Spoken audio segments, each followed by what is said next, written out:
Esta es una actividad organizada por la sección de trastorno por abuso de sustancias de APAL, el capítulo de patología dual de APSA y la sección de patología dual de la Asociación Mundial de Psiquiatría. Tenemos tres disertantes, un cuarto que está llegando, pero creo que está demorado, que es el doctor Nelson Feldman.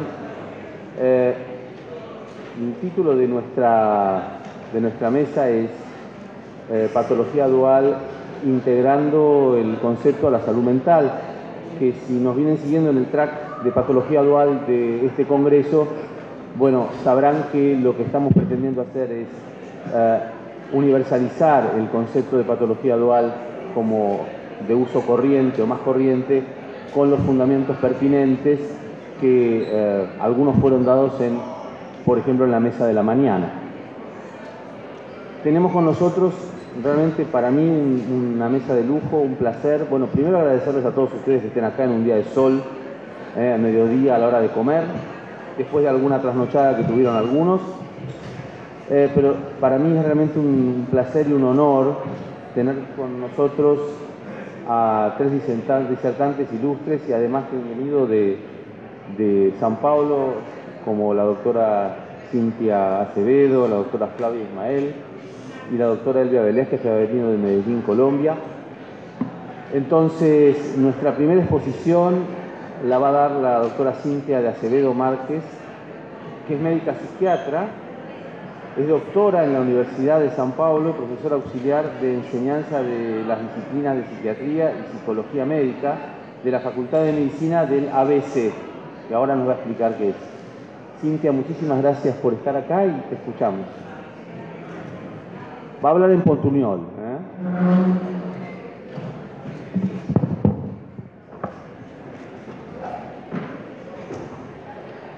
Muy bueno. Buenas tardes.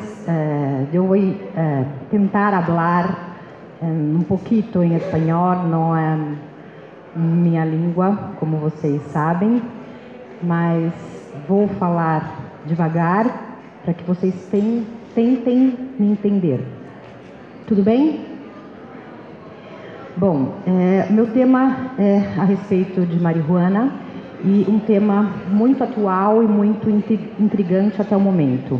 Quando eu digo atual, é porque ele está muito em voga, mas ele é bem antigo, como eu vou citar aqui na introdução histórica. Eu venho de uma região de São Paulo que nós denominamos ABC. Então, aqui, São Paulo, no Brasil, o mapa da cidade de São Paulo, e eu estou nessa região que é a região do Grande ABC. É uma região muito importante para o estado de São Paulo e para o Brasil, em virtude do produto interno bruto, que é bastante alto na região. E a Faculdade de Medicina do ABC, ela já é uma faculdade com 50 anos de existência, constituída pela Fundação do ABC, que é a mantenedora dessa faculdade, pelas cidades de Santo André, São Bernardo e São Caetano do Sul. Dentro dessa região, nós temos um hospital-escola chamado Hospital Estadual Mário Covas. É o hospital maior da região e que abraça os 3 milhões de habitantes que possuem nessa região. Em 2007, foi aberta a primeira enfermaria de psiquiatria em hospital geral da região do Grande ABC. Ou seja, é muito recente a abertura de uma enfermaria em hospital geral destinada ao tratamento de transtornos mentais. Essa enfermaria tem 21 leitos, são leitos mistos, né, homens e mulheres.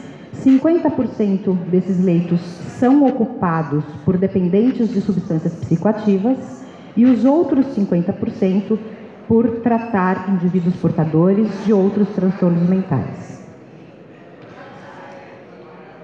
A enfermaria tem aí 8 anos de existência. Nesses 8 anos de existência, nós atendemos 2.237 pacientes que eram provenientes dos prontos socorros de psiquiatria da região do Grande ABC. Precisamente 3 prontos socorros: São Bernardo, Santo André e São Caetano. Desses 2.237 pacientes, 493 pacientes tinham transtornos mentais ou comportamentais devido ao uso de substâncias psicoativas, ou seja, 22% dos 2.237 pacientes tinham, além de outro transtorno mental, o envolvimento com o uso de substância psicoativa.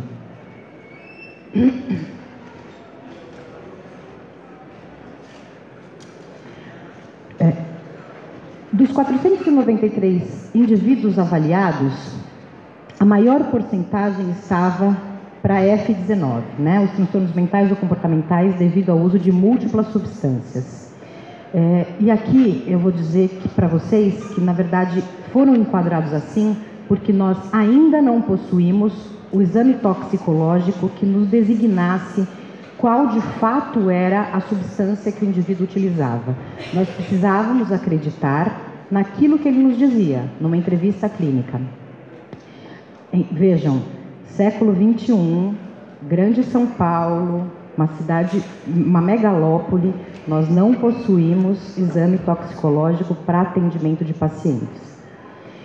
Seguido dos transtornos mentais por múltiplas substâncias, vinham os dependentes de álcool, seguidos pelos dependentes de cocaína e, em quarto lugar, estavam os dependentes de maconha, cannabis ou marihuana. Vejam, mais uma vez, nós acreditamos que essa porcentagem seja maior, porém nós não podemos afirmar porque nós não temos a comprovação objetiva desse fato. Dos pacientes, então, com diagnóstico de F12 e F19, eram no total de 223 pacientes. Desses 223 pacientes, quase 16% receberam alta com o diagnóstico de um transtorno psicótico. Ou seja, o transtorno psicótico que pode ter sido induzido, era de base, mas não havia sido evidenciado, não remitiu. Ele saiu da internação com o diagnóstico de um transtorno psicótico. Falando especificamente desse grupo que fazia uso de múltiplas drogas, né, múltiplas substâncias psicoativas, que era constituído por 208 pacientes, eles representavam 10% de todos os pacientes internados nesse período de 8 anos. 43%, representavam 43% dos pacientes internados por transtornos comportamentais pelo uso de substâncias psicoativas. Destes pacientes, existiam algumas comorbidades, porém nem todos eles possuíam comorbidades. Uma porcentagem deles eram puramente internados por transtornos mentais ou comportamentais induzidos pelo uso de substância psicoativa. Das comorbidades que nós encontramos, quase 1% retardo mental, transtorno de personalidade 7%, transtorno de déficit de atenção e hiperatividade 3,5%, transtorno psicótico não especificado quase 13%, transtorno afetivo bipolar quase 2% e síndrome da imunodeficiência adquirida em quase 3%.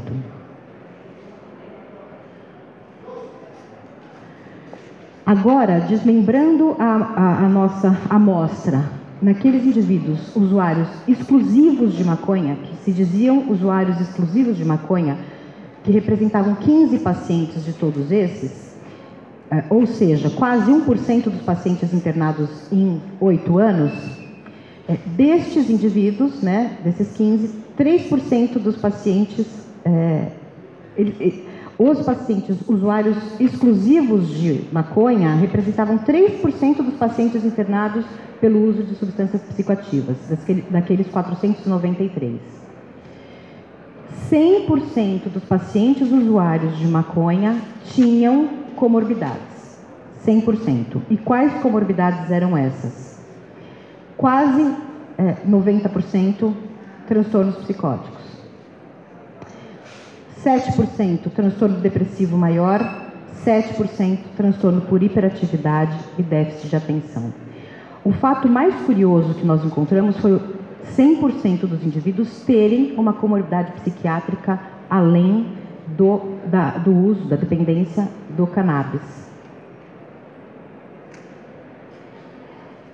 Com relação às características sociodemográficas dessa população, dos dependentes de múltiplas substâncias, quase 75% eram do sexo masculino e quase 27% do sexo feminino. Então, o sexo masculino predominou quando a gente olhava para essa população usuária de múltiplas substâncias psicoativas. E a idade média era quase 27 anos. Já na população que fazia uso específico de maconha, 100% dos indivíduos eram do sexo masculino, com uma idade média de 22 anos, ou seja, menor que dos usuários de múltiplas substâncias. Historicamente, essa correlação entre transtorno psicótico e o uso de cannabis, marihuana, maconha, haxixe, quando mais concentrado, é antigo, né? Em 1845, há quase 200 anos atrás, Jacques Murrow faz essa descrição de uma psicose crônica encontrada em indivíduos portadores de esquizofrenia que tinham características diferentes daqueles que não faziam uso do tal haxixe.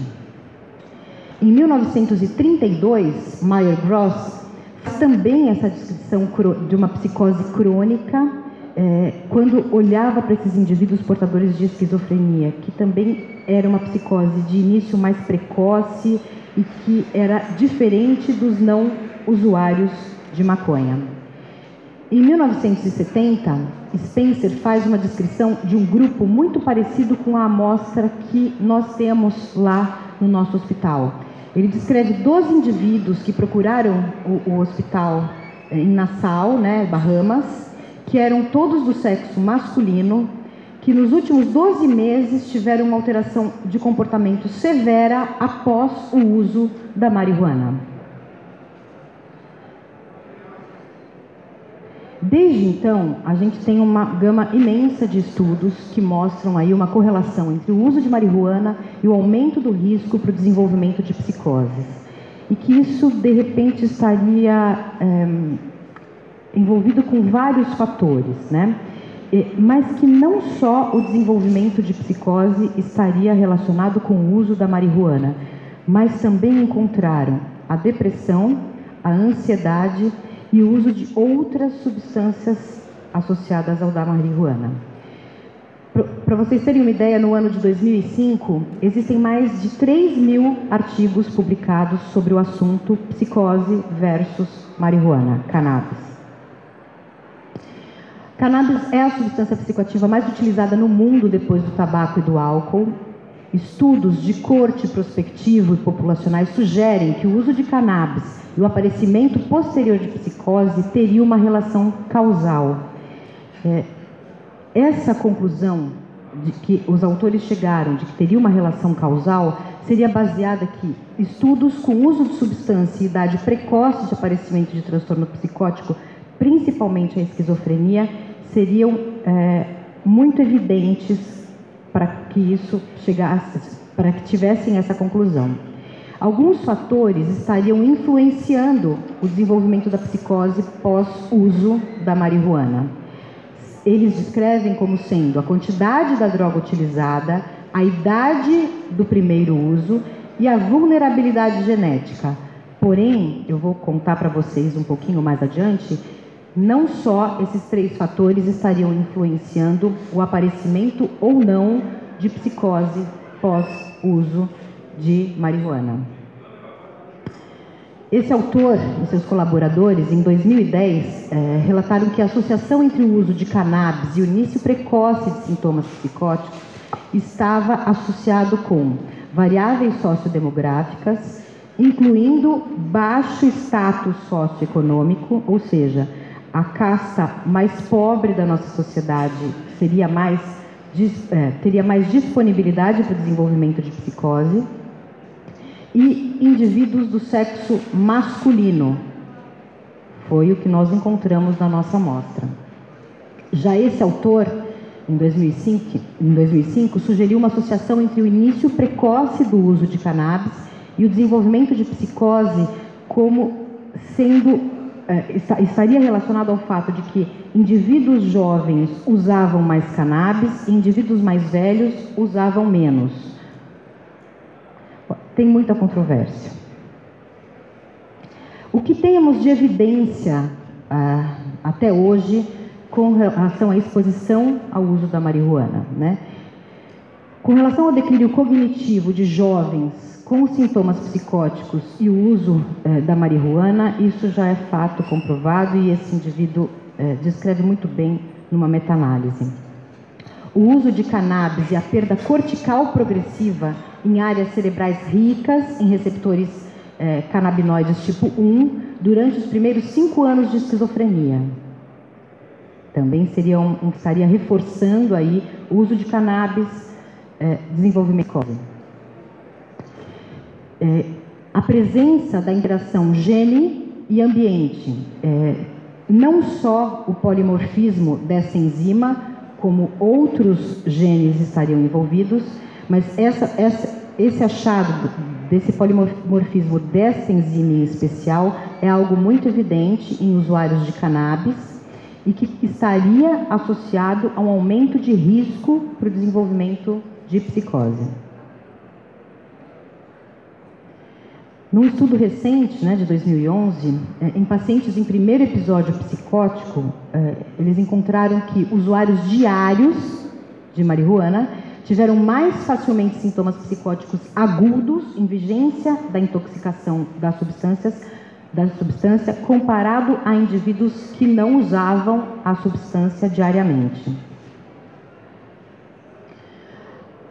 Como eu disse para vocês anteriormente, não estariam só aqueles 3 fatores envolvidos no desenvolvimento de psicose ou não em usuários de marihuana, mas que existem outros fatores que estariam envolvidos ou não no desenvolvimento de psicose, que eles chamam de fatores moderadores. Quais são eles? Então, a idade de exposição à substância. Estudos epidemiológicos apontam que quanto mais precoce o indivíduo tem contato com a cannabis, maior o risco para o desenvolvimento de psicose. Numa meta-análise publicada em 2011 de 83 estudos, a idade de início de sintomas psicóticos em usuários de cannabis foi quase 3 anos antes do que os não usuários. Nós vimos que na nossa amostra encontrada no hospital da região do Grande ABC, os indivíduos puramente dependentes de cannabis desenvolveram psicose mais precocemente. Eles descrevem um fator chamado Window of Vulnerability como sendo uma hipótese aí relacionada ao quanto mais cedo o indivíduo usa a marihuana, mais facilmente ele desenvolve a psicose, porque estaria relacionado o desenvolvimento e a maturação cerebral que ainda não estariam concluídos. Com mais facilidade, esses indivíduos desenvolveriam. Outro fator moderador seria a história familiar de psicose. Pacientes admitidos em hospital em surto psicótico que tiveram positividade no toxicológico para canabinoides tinham 10 vezes mais chance de ter história familiar para psicose. Já esse indivíduo, Bersani, em 2002, encontrou que pacientes portadores de esquizofrenia os pacientes que tinham esquizofrenia, 24% deles eram usuários de cannabis e 10% tinham história familiar positiva para psicose.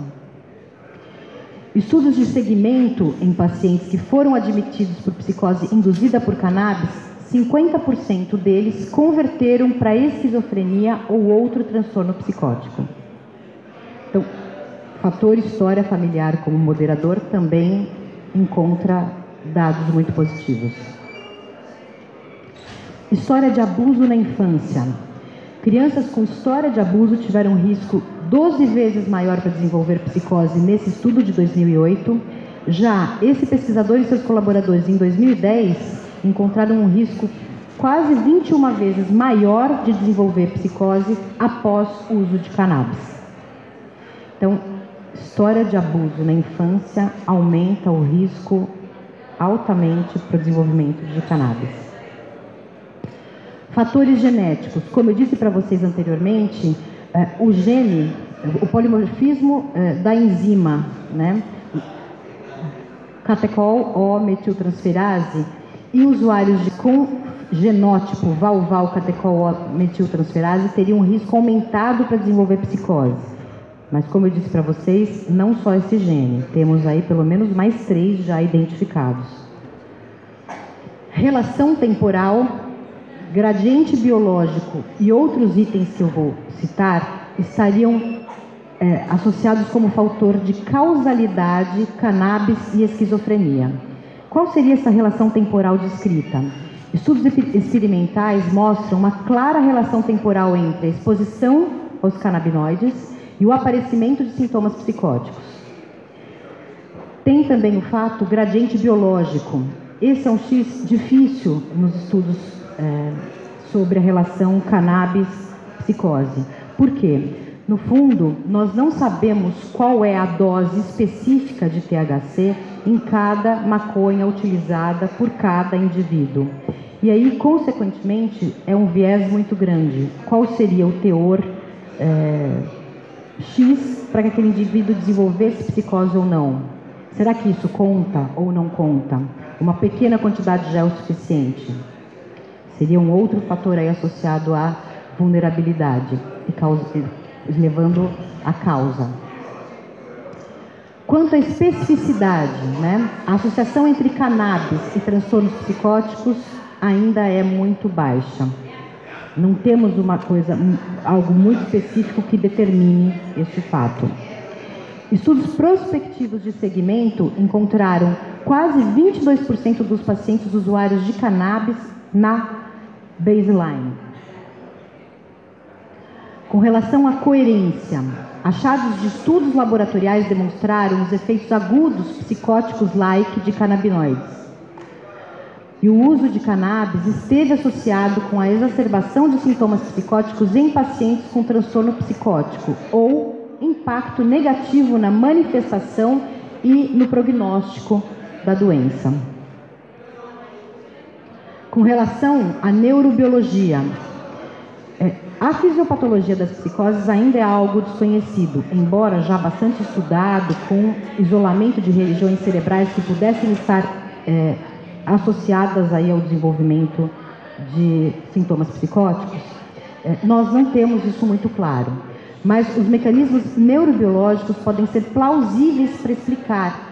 Porque o THC é um agonista parcial de receptor canabinoide tipo 1. Esse receptor está presente na circuitaria das regiões cerebrais envolvidas para o desenvolvimento de sintomas psicóticos. Então, seria mais um item que poderia estar associado à causalidade entre uso de cannabis, esquizofrenia ou transtorno psicótico. Qual seria a consistência que nós temos até hoje para isso? Estudos epidemiológicos nem sempre demonstraram associação entre o uso de cannabis e psicose. Porém, estudos longitudinais mostraram um aumento de risco de psicose para os usuários pesados de cannabis. Eu selecionei esse artigo em especial, que é uma meta-análise sistemática publicada em 2011, porque ele selecionou 443 artigos que tinham uma relação entre idade de início de sintomas psicóticos em usuários de substâncias psicoativas e não usuários, que também é algo que nos chama muito atenção.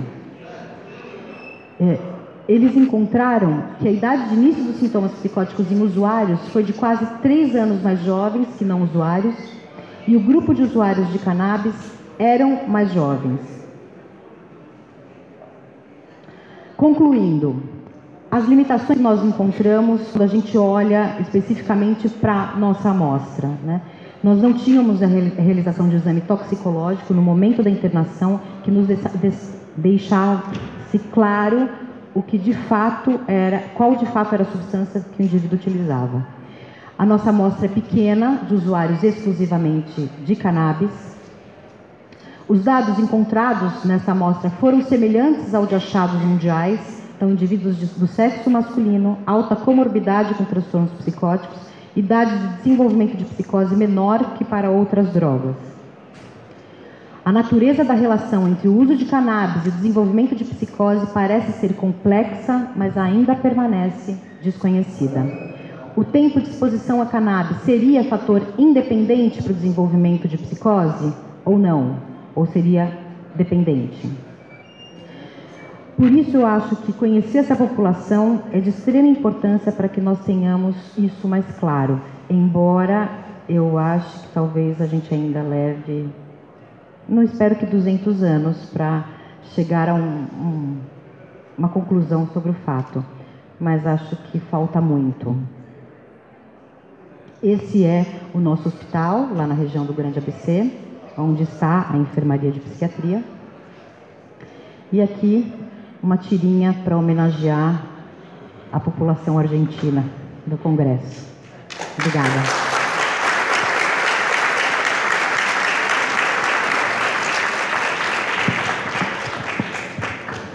Muchísimas gracias, Cintia. La verdad que muy interesante la exposición y además ver una visión de acá cerquita, pero con características sensiblemente diferentes y algunas coincidencias, ¿no? Bueno, nuestra siguiente expositora va a ser la doctora Flavia Ismael.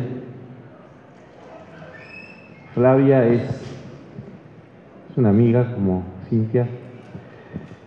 Es psiquiatra, es doctora en la Universidad de San Pablo, coordinadora de salud mental de la ciudad de San Caetano do Sul, que es cerquita de San Pablo, y profesora de la Universidad de San Caetano do Sul.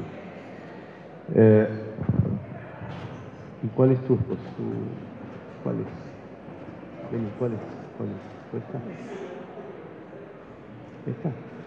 Bueno, su charla va a ser sobre aspectos dimensionales, personalidad y craving o ganas compulsivas, que le decimos nosotros.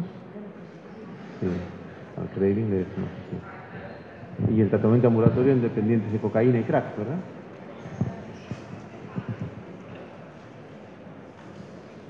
Boa tarde a todos. Eu peço desculpas, também vou falar em português, meu espanhol não iria ajudar. Se tiver muito difícil, vocês peçam para eu falar mais pausadamente.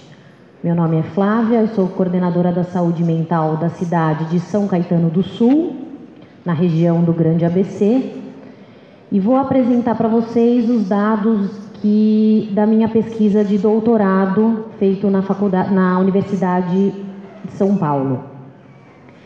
Eu estudei os aspectos dimensionais de personalidade, craving e adesão ao tratamento ambulatorial entre dependentes de cocaína e crack. No mundo, estima-se que 17 milhões de pessoas usaram cocaína no último ano, isso equivale a 0,37% da população entre 15 e 64 anos. Na América do Sul, 1,3% da população adulta já experimentou cocaína. No Brasil, estima-se que haja 0,9 milhões de usuários. Ao longo da vida, no Brasil, nós temos 3,9% para a cocaína e 1,5% para o crack. Uso no último ano de 1,7% para a cocaína e 0,8% para o crack. E 5 a 6% daqueles indivíduos que experimentam a cocaína se tornam dependentes. Dentre alguns dos fatores que aumentam o risco de dependência, a gente sabe que é a via de administração. Dependendo da forma como a cocaína é usada, de forma inalada, fumada ou injetada, o risco de dependência aumenta. A tolerância e o estreitamento de repertório são mais comuns entre os usuários de crack.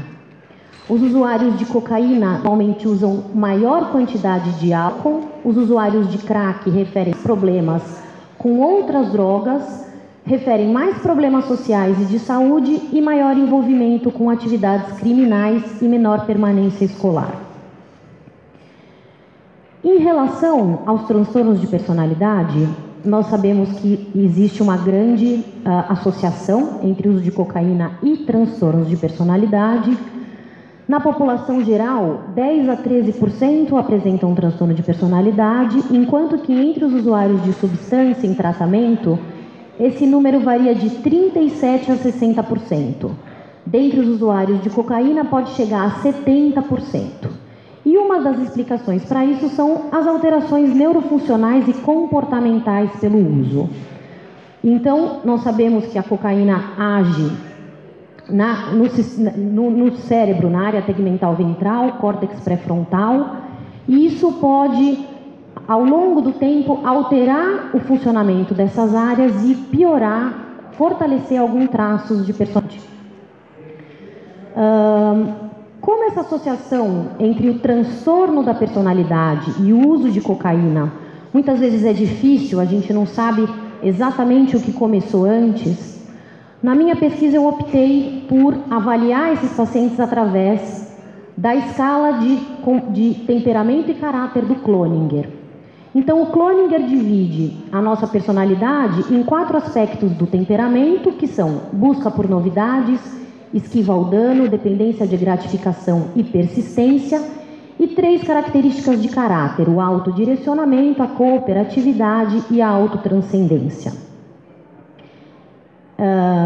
Em relação à impulsividade, nós sabemos o quanto ela é importante para a experimentação da substância. Elas também têm vias comuns, a impulsividade e o uso de substância, que são o sistema de recompensa e o sistema de controle inibitório. E a impulsividade se associa à manutenção do uso. Em relação ao tratamento, algumas pesquisas mostram dados controversos. Existe uma associação alta entre a pontuação na escala de impulsividade de Barrett e abandono ao tratamento, mas não se encontrou correlação com positividade em teste toxicológico em algumas pesquisas. O craving é essa vontade irresistível de usar uma substância que obriga o comportamento de busca pela droga. Pode ser desencadeada por inúmeros fatores, como estresse, disforia, tédio, as pistas sociais e ambientais e a própria presença da droga. E é um sintoma muito importante e ele está muito envolvido nas recaídas. Acaba fazendo que o indivíduo mantenha o comportamento de busca, muitas vezes mesmo não querendo voluntariamente. Nessa pesquisa eu avaliei 100 homens entre 18 e 60 anos dependentes de cocaína que buscaram tratamento na Universidade de São Paulo. Eles tinham que estar usando nos últimos 6 meses ou o crack ou a cocaína ou ambas as substâncias. Esses foram os meus 3 grupos. E o uso de cocaína no mínimo 4 vezes no último mês. Esses foram os critérios de exclusão. A gente excluiu dependência de outras substâncias, exceto o tabaco. E esses pacientes passaram por um tratamento manualizado de 12 semanas. No primeiro mês, eles iam a consultas semanais. No segundo e no terceiro mês, eles iam a consultas quinzenais. E essas foram as escalas aplicadas. Em relação a essa amostra, a maioria tinha cerca de 30, a idade média foi de cerca de 30 anos, idade de início de uso de 18. Um pouco mais da metade era separado, solteiro ou viúvo. Mais ou menos metade da população era branca e a grande maioria tinha mais de 8 anos de estudo. Quando nós fomos comparar os 3 grupos, usuários de cocaína, usuários de crack e usuários de ambas, ao início do tratamento, nós vimos que o grupo dos usuários de crack era um pouco mais velho quando comparados aos de cocaína. Os usuários de ambas as formas de cocaína usavam em maior quantidade do que os outros grupos. A fissura nos usuários de cocaína foi maior inicialmente do que nos usuários de crack. Os usuários de ambas referiam mais antecedentes legais quando comparados à cocaína, pior suporte familiar quando comparados aos usuários de crack. E eles tinham também autotranscendência na escala do Cloninger maior, os usuários de crack tinham autotranscendência maior do que os usuários de cocaína. E quando nós avaliamos os 66 indivíduos que terminaram todas as avaliações, nós vimos que aqueles que usaram a cocaína ao longo do tratamento apresentaram mais fissura, mais craving, e os usuários de ambas as formas tiveram mais fissura, mais craving quando comparados aos usuários de crack apenas. Nós fizemos uma análise da interação da personalidade e do craving e vimos que a busca por novidades, a esquiva ao dano e a dependência de gratificação interagiram com a intensidade da fissura ao longo do tratamento e a persistência interagiu com a duração da fissura ao longo do tratamento. A fissura foi medida 4 vezes ao longo do estudo. Então, nós vimos que existe um efeito significativo desses traços de personalidade na intensidade da fissura. A persistência teve um impacto significativo na duração da fissura. O uso de cocaína piora a intensidade do craving ao longo do tratamento. E os usuários de ambas as formas tiveram o craving mais intenso que os usuários de crack apenas. A segunda análise que nós fizemos foi uma análise de tipologia, através de análise de classes latentes, tentando agrupar esses indivíduos com algumas características em comum para ver como seria a adesão ao tratamento nesses diferentes clusters. Numa análise nos mostrou que o número de duas classes seria o melhor para esse grupo. E nós dividimos esses indivíduos, então, em 2 clusters. O cluster 1 eram indivíduos mais impulsivos, com mais anos de uso de cocaína, maior escolaridade e mais história de tratamento prévio e mais história familiar de transtorno por uso de substância. Então, essas diferenças foram todas significativas entre os 2 grupos, o cluster 1 com 60 indivíduos e o cluster 2 com 40. Outras diferenças encontradas nesses grupos foram: os indivíduos do cluster 1 eram um pouco mais velhos, tinham usado mais cocaína nos 30 dias que antecederam a entrada no estudo, tanto em quantidade de dinheiro quanto em gramas, e eles também pontuaram mais a autotranscendência na escala do Cloninger. E quando nós fomos ver a adesão ao tratamento, nós vimos que o cluster 1, os indivíduos mais impulsivos, mais velhos, com mais anos de uso, com mais tratamento prévio, com maior escolaridade, aderiram mais ao tratamento. As variáveis independentes em relação à adesão foram o nível educacional maior e maiores scores na subescala de trabalho da ASE. E aí nós podemos discutir que os fatores de temperamento são aspectos que devem ser considerados durante a avaliação da fissura. A variação da fissura tem relação com o padrão de uso prévio, com o uso durante o tratamento e com características pessoais. O craving, assim como a dor, é um sintoma subjetivo e ele vai depender de características do quanto aquele indivíduo suporta aquele sintoma. Então, não é um sintoma só ligado à substância, e sim ligado a características próprias do indivíduo. Existe uma relação entre neurotransmissores e traços da personalidade. A busca por novidades está associada ao sistema dopaminérgico, que por sua vez está relacionado com a relevância da droga na vida do indivíduo. A dependência por gratificação associa-se ao sistema opioide, que está associado ao impacto hedônico da droga, e a esquiva ao dano associada ao sistema serotoninérgico, que se associa à modulação do comportamento pelo uso de droga.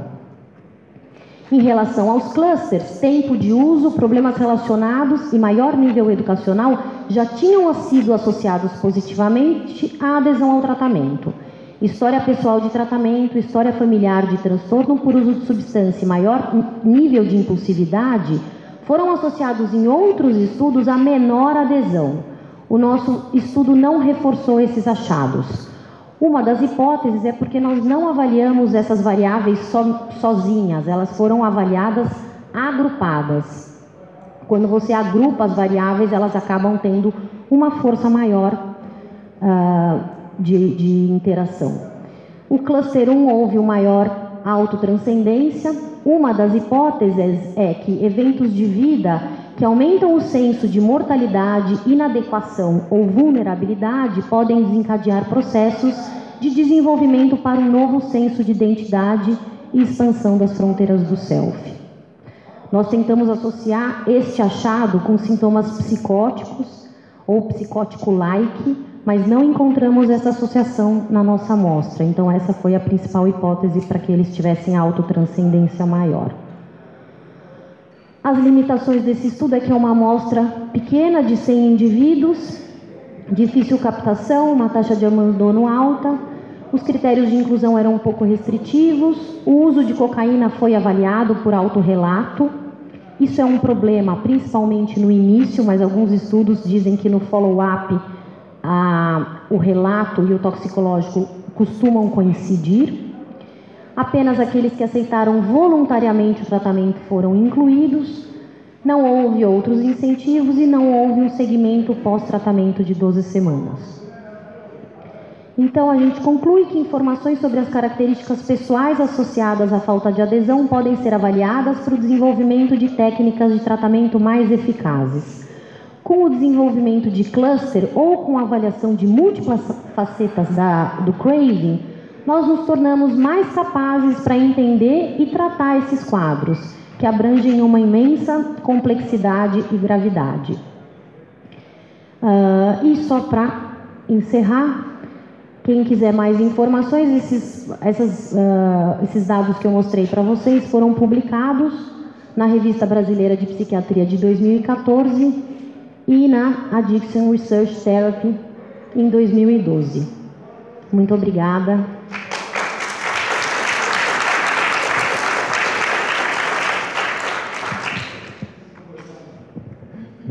Gracias, Flavia. Realmente muy interesante tu exposición. Nos ha despertado curiosidad. ¿Le podés cargar la presentación?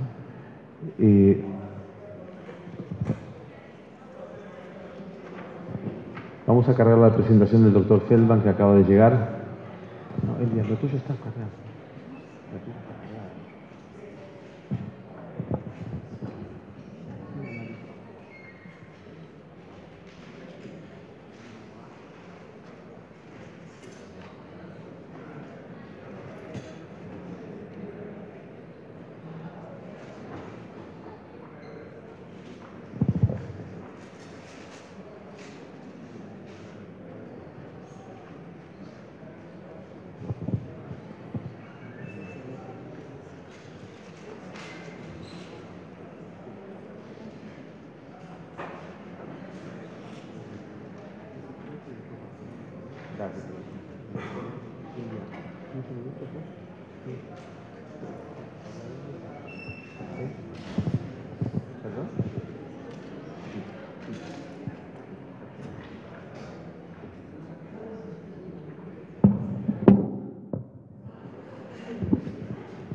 La tuya allí. No, pero esto no es ahora.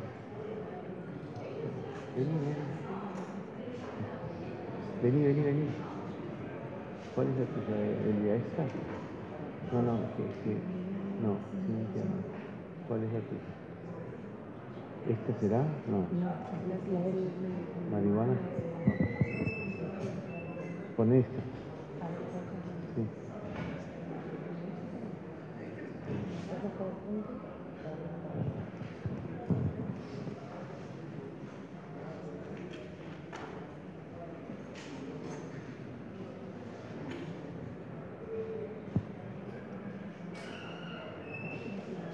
No, ese es la última.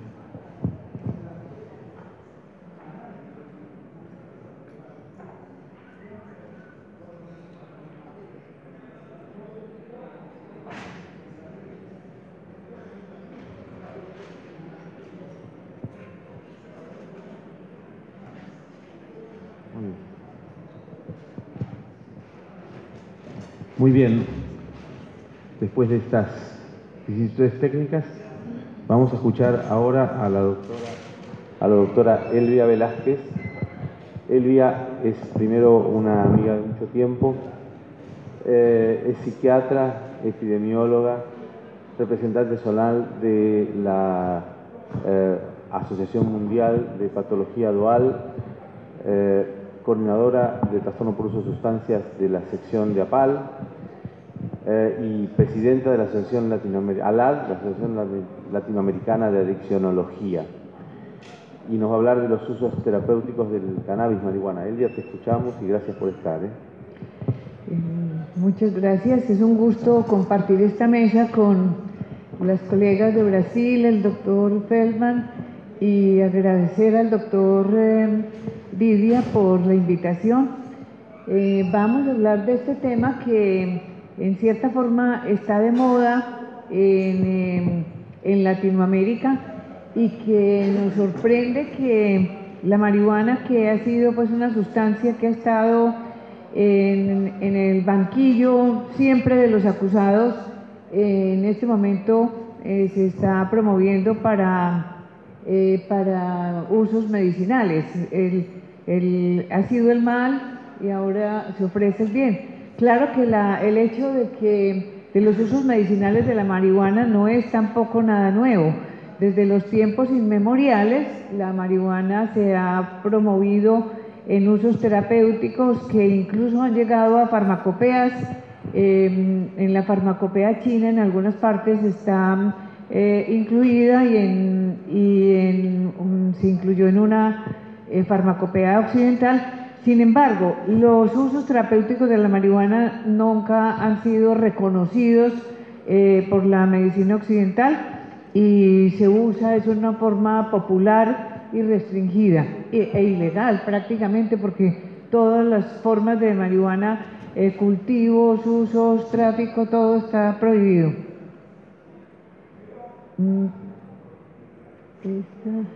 Vamos a hablar un poco de historia rápidamente porque por el tiempo. Tipos de marihuana, formas de uso, usos terapéuticos populares, medicaciones en investigación, medicaciones aprobadas por la FDA y conclusiones. Este libro es un libro que escribimos sobre las adicciones, aspectos clínicos. Recientemente el doctor Vidia también es autor de algunos de los capítulos, entonces está para la disponibilidad de ustedes. Se vende principalmente en Colombia en las librerías nacionales, pero se puede conseguir aquí también en Buenos Aires. Este otro libro es importante porque también recientemente se escribió en Colombia por un grupo de la Universidad Nacional y se puede bajar de internet gratuitamente y tiene todos los aspectos de la marihuana recientes.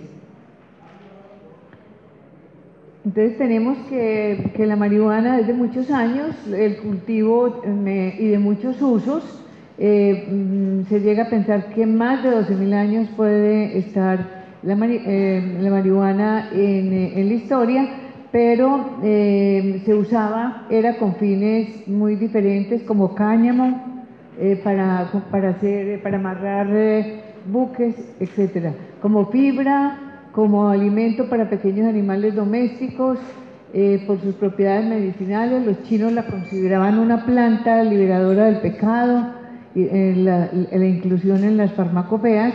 También se usaba para la tos seca, fiebre, insomnio. Las formas de uso de la marihuana, pues no voy a detenerme, pero de todas formas tiene múltiples usos. Se usa oral, se usa principalmente fumada, pero se usa también en extractos, tomada, y ahora pues ha adquirido otras formas de uso, especialmente con las marihuanas sintéticas, porque hay marihuana, se usa la planta tradicional, ha sido el uso de hojas secas, maceradas. Después viene la marihuana común, es el extracto de la planta completa, que también se preparan hasta bloques, pastas, como cubitos de caldo. extracto de la planta completa, la marihuana sintética que tiene varias concentraciones. La marihuana sintética puede ser del THC completo como la planta anterior pero más concentrada, pero puede ser también con mayor cantidad de THC, otras marihuanas sintéticas con mayor cantidad de cannabidiol, que es la sustancia que tiene efectos más relacionados con los efectos medicinales, y la marihuana también cultivada en transgénicos, marihuanas de investigación de diferentes formas. O sea, hay muchísimas formas de marihuana en este momento que no conocemos, y la única que se ha investigado realmente es la marihuana tradicional, y algunas pues de las que los laboratorios han investigado para medicamentos. Aquí tenemos todos los cannabinoides, ya los mencioné, pero todos los tipos de cannabinoides que hay, los naturales modificados, que son exactamente igual a los naturales, pero se modifican en algunas, en la potencia, los sintéticos clásicos, el THC sintético o cannabinol sintético, cannabinoides sintéticos, endocannabinoides, que son los que se han descubierto en el organismo, los endocannabinoides sintetizados, y los ligandos de receptores CB1, CB2, anandamida. Entonces se conocen 5 derivados del ácido araquidónico que todos tienen relación con el cannabis. ¿Por qué los cannabinoides tienen un olor tan especial y por qué ese olor se pega y produce ellos? Porque tienen un contenido de terpenofenoles. Esos terpenofenoles son unas sustancias que se las ponen incluso a los perfumes de venta en general, porque mantienen el olor mucho tiempo y mantienen un aroma que es muy apreciado por las personas que lo usan, pero también se usa en cervezas y en otras formas. En el néctar de las flores también está. El cannabidiol, que es el producto de más efectos, que más potencialidades terapéuticas tiene, es un compuesto natural de la planta, puede contener hasta 40% en sus extractos. El THC, veíamos que tiene generalmente las plantas tradicionales 1 a 3%, y ya los sintéticos tienen más de 10%, llegan a tener hasta 40% también. El cannabidiol no es psicoactivo. No es psicoactivo quiere decir que no llega al cerebro, no tiene afinidad grasa, porque por eso es que los psicoactivos tienen afinidad por el cerebro y actúan allí. No es psicoactivo, es antiinflamatorio, antagonista indirecto de los agonistas receptores de cannabinoides, tiene más propiedades terapéuticas que el THC, regula el sistema límbico, mejora el aislamiento y la fobia social, se usa también en disfonías, espasmos, esclerosis, epilepsia, ansiedad.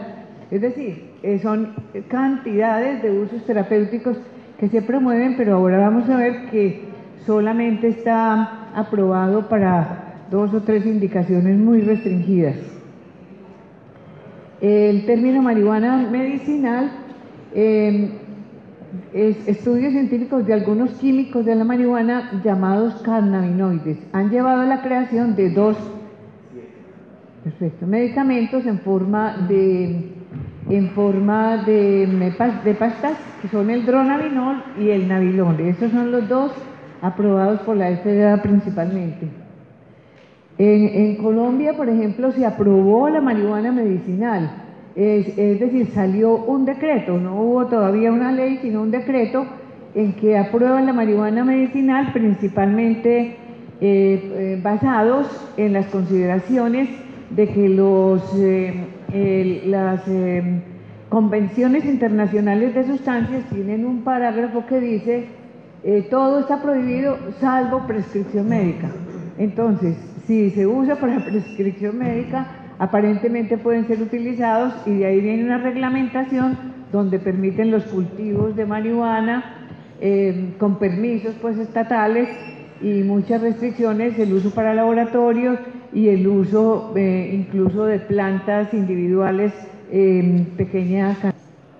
Estas son las sustancias que se han investigado para los usos terapéuticos, principalmente el rimonabant, que ya fue retirado para náuseas, vómitos, ya fue retirado del mercado porque parece que produce muchos efectos secundarios, el dexanabinol, el levonorgestrel, nabilones, Sativex.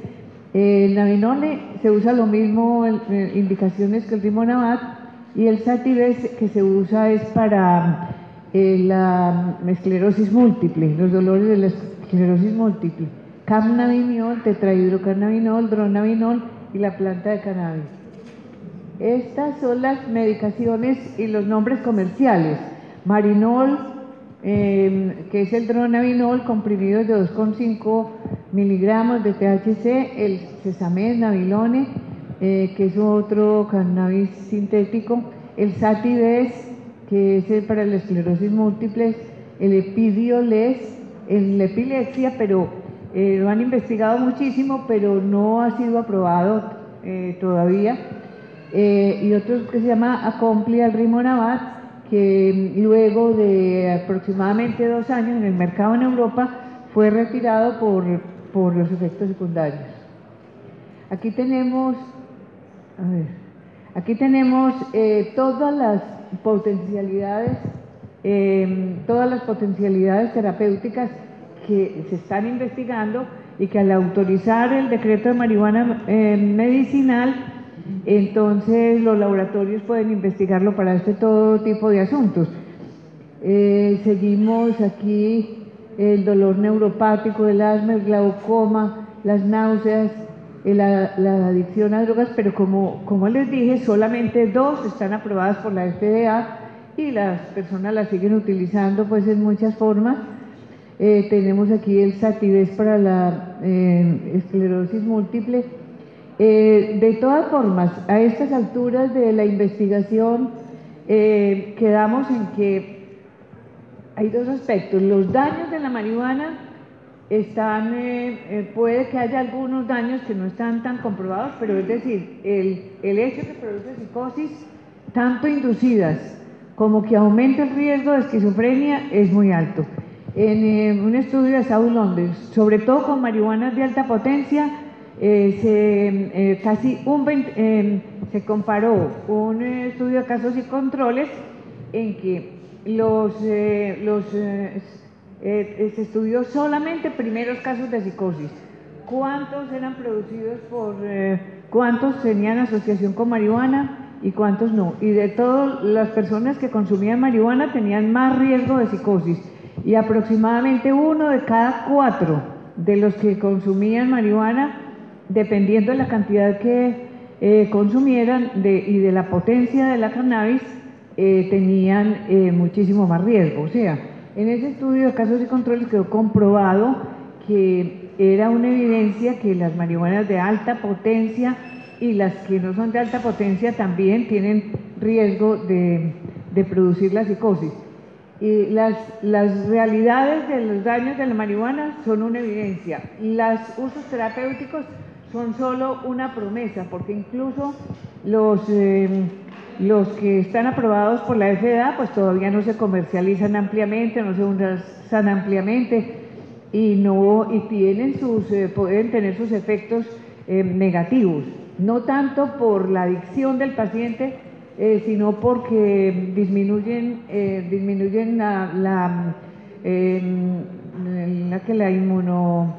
la inmunoresistencia del paciente. Tenemos entonces que, en conclusión, la marihuana casi siempre ha tenido uso terapéutico popular escaso. Desde el siglo XX se ha extendido en el mundo como sustancia psicoactiva, nociva para la salud y declarada droga ilegal desde 1961 en la Convención de Estupefacientes y en el 71. Reciente promoción para legalizar la marihuana para uso recreativo y para marihuana medicinal por grupos de interés, grupos muy poderosos, tanto de laboratorios de investigación de drogas como de grupos de productores, comercializadores y otros fumadores, quieren que se legalice, y hay una gran presión para ello. Decretos de marihuana medicinal abren el camino a importantes investigaciones de medicamentos para varias aplicaciones, ya que los estudios son difíciles en la ilegalidad. Ante la liberación de la marihuana, probablemente el consumo aumentará por la disponibilidad y los cultivos, y el Estado necesita con urgencia establecer programas preventivos para contrarrestar los efectos de la población, porque lógicamente la liberalización, así sea para marihuana medicinal o porque se legalice en general, pues va a necesitar principalmente una gran prevención y una gran educación en la población. De otra manera, pues va a aumentar el número de consumidores indefinidamente. Muchas gracias.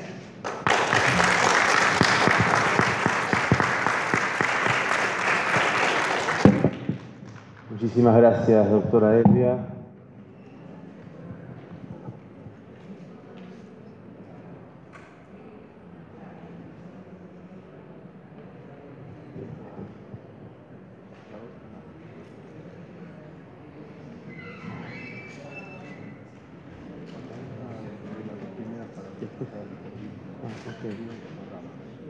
Abrí la otra también.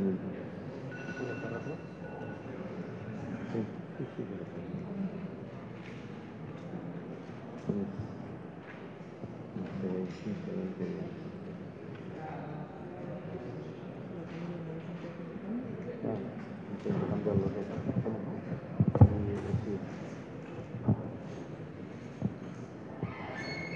Vamos a escuchar ahora al doctor Nelson Feldman, que llegó atrasado porque tenía otra actividad. Le agradecemos su presencia porque sabemos que está muy ocupado. El doctor Nelson Feldman es psiquiatra, es médico asociado del Servicio de Adictología del Departamento de Salud Mental del Hospital Universitario de Ginebra, Suiza. Y nos va a hablar de drogas sintéticas. Yo le pedí especialmente que hable de eso, porque es un tema que está un poquito vigente, ¿no? Estamos todos preocupados por eso y está bueno que él nos traiga la experiencia. Sí, es cierto. Inicialmente había preparado una presentación sobre doble diagnóstico y adicciones, pero bueno, agradezco a Javier por esta invitación a participar en esta jornada y bueno, por la actualidad reciente de Costa Salguero, voy a introducir una presentación que he hecho en formación del servicio. Simplemente para que sepan, donde trabajo es un servicio de adictología que está compuesto por dos consultas, una donde hay tratamiento de sustitución para pacientes con problemas de dependencia a heroína y otra gran pre para pacientes con problemas de alcohol, cocaína, cannabis y adicciones comportamentales. Hay un hospital de día, hay 2 unidades hospitalarias y un equipo también móvil que se desplaza para ver a los pacientes, sea a domicilio, sea en puntos de la ciudad. Algo se está desarrollando. Bueno, esta es la presentación que estaba prevista, un poco hablar de la cuestión de doble diagnóstico, la necesidad de formación psiquiátrica y de evaluación psiquiátrica en todos los profesionales que trabajan en adicciones, porque la realidad de los pacientes que tienen adicciones es una realidad clínica que incluye la problemática psíquica, psiquiátrica, el diagnóstico de trastornos ansiosos, depresivos, psicosis, bipolaridad, trastorno de la personalidad. O sea que quien trabaja en adicciones tiene que tener una formación en psiquiatría y psicopatología. Pero bueno, vamos a dejar todo esto de lado y lo que estaba previsto. Hay un sitio internet del servicio, así que si lo quieren visitar, y hay una página Facebook también. Bueno, ya escucharon en portugués, ahora van a tener un PowerPoint en francés, pero yo se los voy a ir traduciendo, no se asusten.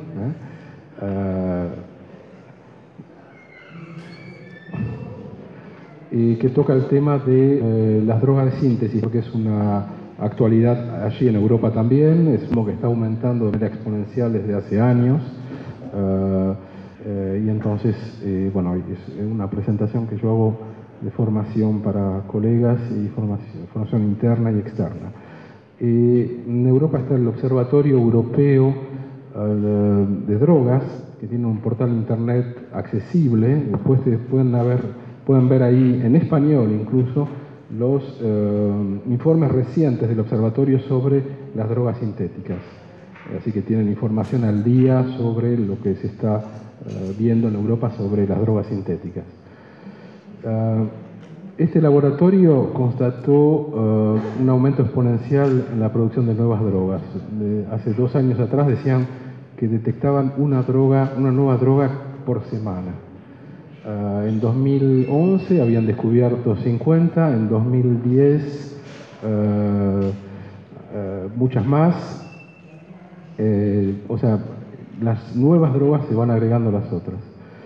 Y predominan 2 tipos de nuevas sustancias ahora entre las drogas de síntesis, lo que habló ahora la doctora Elvia, los cannabinoides de síntesis, o sea, son sustancias agonistas sobre los receptores cannabinoid, pero son sintéticas, no hace falta una planta para producirlos, es un producto químico, pero que actúa sobre los receptores de cannabis. Y las otras sustancias también son estimulantes, que se llaman los catinones de síntesis. Ustedes escucharon hablar de esta planta, el cat, que es una planta en Somalia estimulante. Bueno, esto también son estimulantes de síntesis, catinones. Y después lo que se ve cada vez más ahora ya en Europa es lo que se llama, seguramente acá también, boutique, ¿no? O sea, negocios por internet que se pueden comprar las sustancias con tarjetas de crédito, y estas boutiques en línea aumentan, o sea, había 300 en 2011, 700 en 2012, algunas van cerrando, nuevas van abriendo. Y lo que decía el observatorio es las nuevas drogas son un nuevo fenómeno mundial que se desarrolla a un ritmo sin precedente.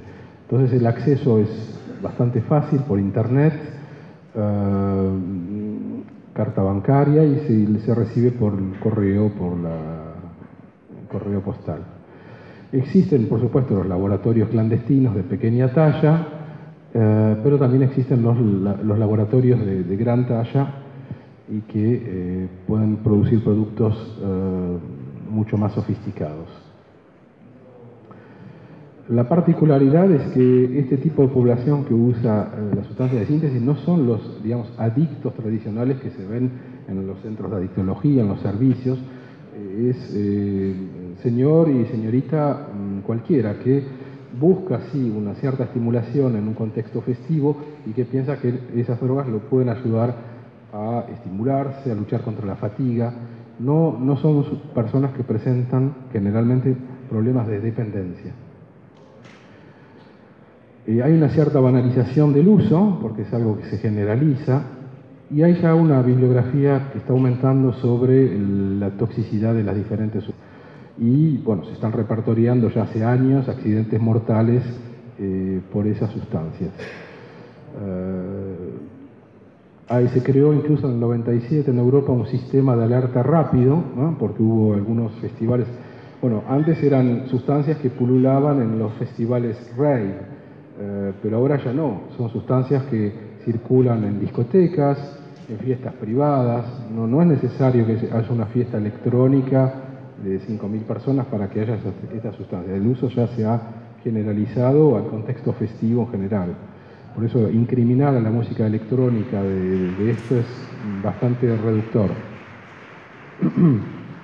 El sistema de alerta rápido se pone en marcha cuando hay muertos. Por ejemplo, en Francia una vez hubo 2 muertos en un festival rave y hubo una encuesta para seguir la filial del comprimido. Se hicieron análisis del comprimido, tratar de descubrir dónde se fabricaban, en laboratorios. Los laboratorios siempre están en otro lugar alejado, están en República Checa, Polonia, o sea que, bueno, encuentran el comprimido y después el sistema de alerta rápido hace que la información circula rápidamente dentro del medio festivo con el nombre del comprimido, el color, el tipo de logo que incluye, y es a partir de eso que el sistema de alerta rápido se extiende en el medio festivo. Bueno, el usaje de estas sustancias es en ese contexto, un contexto festivo, está asociado a la diversión, a la fiesta, a la música, y los contextos festivos son muy diferentes, como lo dije antes, no es solamente... Lo que sí hay es una cierta espíritu de buscar estimular la sensorialidad, de abrirse más, de sentir mejor las cosas, y esa esa idea en el uso de las sustancias también. Bueno, este es un mensaje en francés, pero ese es un... Bueno, después está la cuestión del marketing, de la presentación, cómo se presentan las sustancias. Estos son comprimidos de éxtasis. Si ustedes los ven así, no da la impresión de ser algo peligroso. Tienen colores, tienen logos, o sea, da una impresión de que es algo, entre comillas, científico, fabricado seriamente. O sea que hay ya una especie de marketing que hace pasar eso. Algunos usuarios saben que tal tipo de medicamento con tal logo, entre comillas, funciona bien, entonces lo van a buscar. Se hace una reputación de tal medicamento. Esto, por ejemplo, fue en Italia, en la fiesta de los amorosos, el 1 de abril, el San Valentín. No sé, ¿existe acá en Argentina San Valentín? Bueno, en San Valentín hay amorosos en Argentina. Es en febrero. Sí. Circulaban los comprimidos de éxtasis que se podían comprar de esta manera, ofrecer en corazones. O sea, hay toda una especie de también, marketing de estas nuevas drogas. Para venir un poco al éxtasis en particular, hay que saber de dónde viene. Bueno, fue sintetizado por un laboratorio, por Merck. Merck buscaba en esa época corta apetitos, ¿no? Anfetaminas que cortan el apetito, y producieron el éxtasis, que no es un buen corta apetito, no es una anfetamina muy eficaz, incluso se puede decir que es una anfetamina un poco light, ¿no? Hay un químico que se llama Shulgin que escribió mucho sobre el éxtasis. Él mismo probó éxtasis con la mujer, escribió mucho sus experiencias con el éxtasis, y esta droga empezó a surgir en el contexto festivo en los años 80 y se la clasificó como entactógena. Entactógena quiere decir que favorece la desinhibición y la apertura social, como una especie de psicoestimulante leve, no tan fuerte como una anfetamina clásica. Lo que busca el consumidor es tener más euforia, estimularse, desinhibir, menos fatiga física, entonces ahí es donde está el efecto anfetamínico, y la empatía. Ha habido experiencias de éxtasis y la toxicidad, son experiencias que se hicieron en animales, en monos, en ratas, y hubo toda una controversia porque los que publicaron, se descubrieron neurotoxicidad en las neuronas serotoninérgicas, destrucción mismo de neuronas serotoninérgicas. El problema es que las dosis que inyectaron a los monos, a las ratas, eran dosis monumentales, entonces tuvieron incluso un par de años más tarde que retractar ciertas conclusiones por la metodología. Pero bueno, no es muy agradable saber que a dosis elevadas pueden destruir neuronas, ¿no? La toxicidad es dependiente de las dosis, el número de comprimidos y la frecuencia. No es lo mismo tomar 15 miligramos de éxtasis que tomar 90 miligramos de éxtasis. Ahora, el que toma un comprimido rojo, ¿cuántos miligramos hay de éxtasis? O sea, un poco lo sabe. La toxicidad está ligada también a la dosis. Hay un estudio inglés sobre los efectos del éxtasis a largo plazo, sobre la memoria, interesante. Y esto es, por ejemplo, una diapositiva donde en Canadá hicieron el análisis, el testing de comprimidos que circulaban en medio festivo y ver qué es lo que había dentro. Y por ejemplo ahí, se van descubriendo sorpresas. MDMA es éxtasis, o sea, el comprimido rojo de arriba tiene éxtasis, pero también tiene cafeína y tiene también difenhidramina. El dominó, que está en el medio, no tiene éxtasis, aunque es vendido como éxtasis, tiene anfetamina y cafeína. Toyota tenía metanfetamina y cafeína. Fox Racing no tenía éxtasis, TKO tampoco tenía éxtasis. O sea, esa es la realidad, digamos, de las drogas de síntesis. No se sabe qué es lo que hay. Los riesgos están ligados a varios factores. Uno, el primero que venimos a decir, es la incertidumbre sobre lo que hay. ¿Que contiene o no contiene? ¿Y cuánto contiene?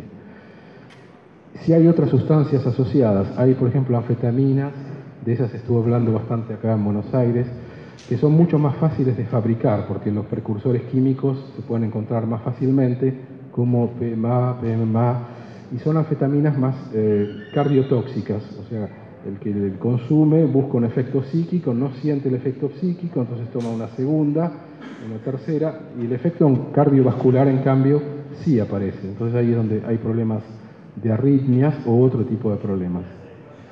Y dentro de los comprimidos a veces hasta puede haber otras sustancias que no tienen nada que ver. Asociar éxtasis y cocaína también aumenta el riesgo de toxicidad.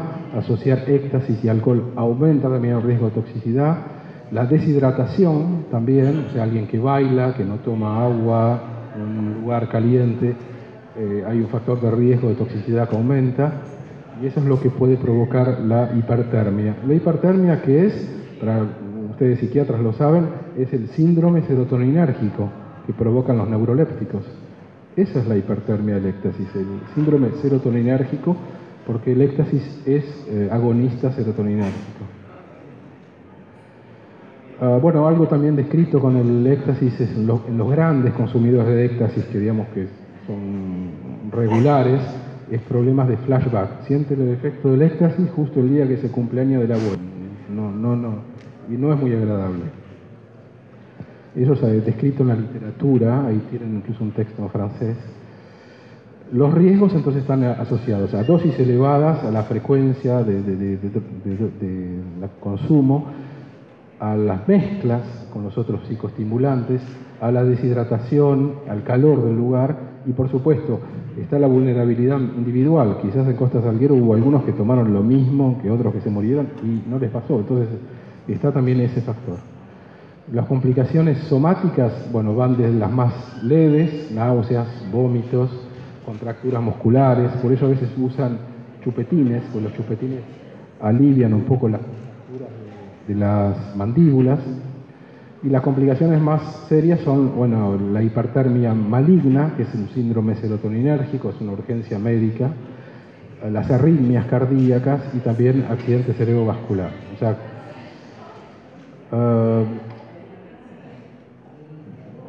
después está descrito también lo que se llama el blues del mercredi de los miércoles, o sea, quienes consumen éxtasis en dosis importantes el sábado, el domingo, en medio de la semana tienen como una especie de flashback depresivo, porque ha habido un efecto agonista muy fuerte sobre el fin de semana y luego se produce un fenómeno como con las anfetaminas, ¿no? Un fenómeno de rebón clásico que está descrito en la literatura.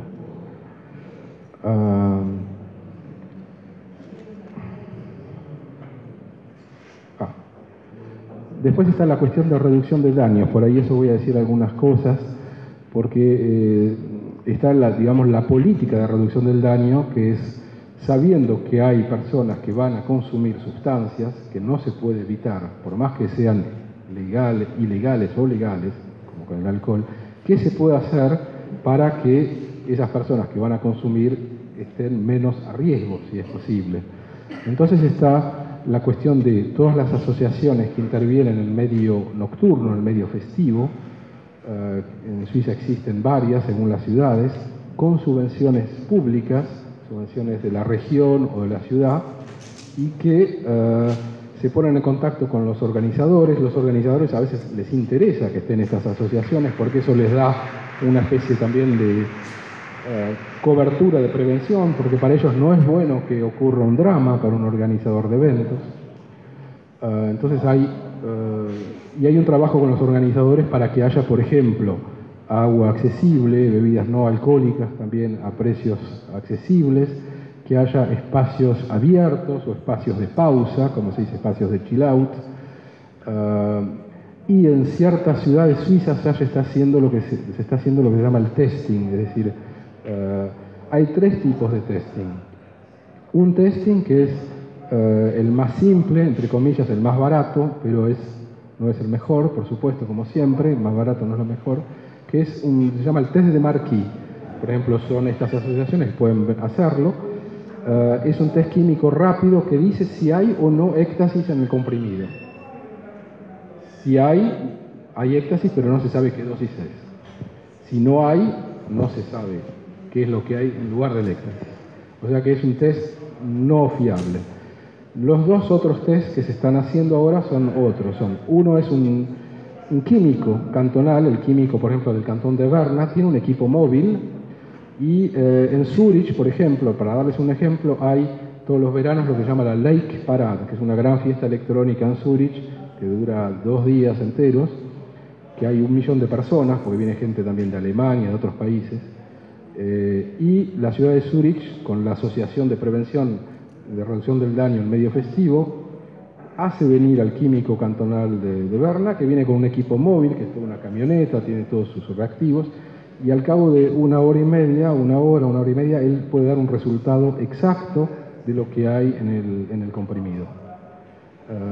Y esa es una manera, sí, de, digamos, abordar de una manera precisa, con una información precisa, que es dado, informaciones por los educadores o trabajadores sociales que forman parte de la Asociación de Reducción del Daño. No es que, qué sé yo, sale un anuncio ahí por SMS. No, hay un contacto y se les dice lo que hay y tratan de tener algún tipo de contacto con ellos. Y el tercer tipo de testing, ya termino, es uno que se está haciendo ahora ya en Zúrich, que es un poco más sofisticado, se entra en contacto con el consumidor, se le propone de sensibilizarlo a estos riesgos y que mande su producto a analizar al hospital universitario, y en una consulta especializada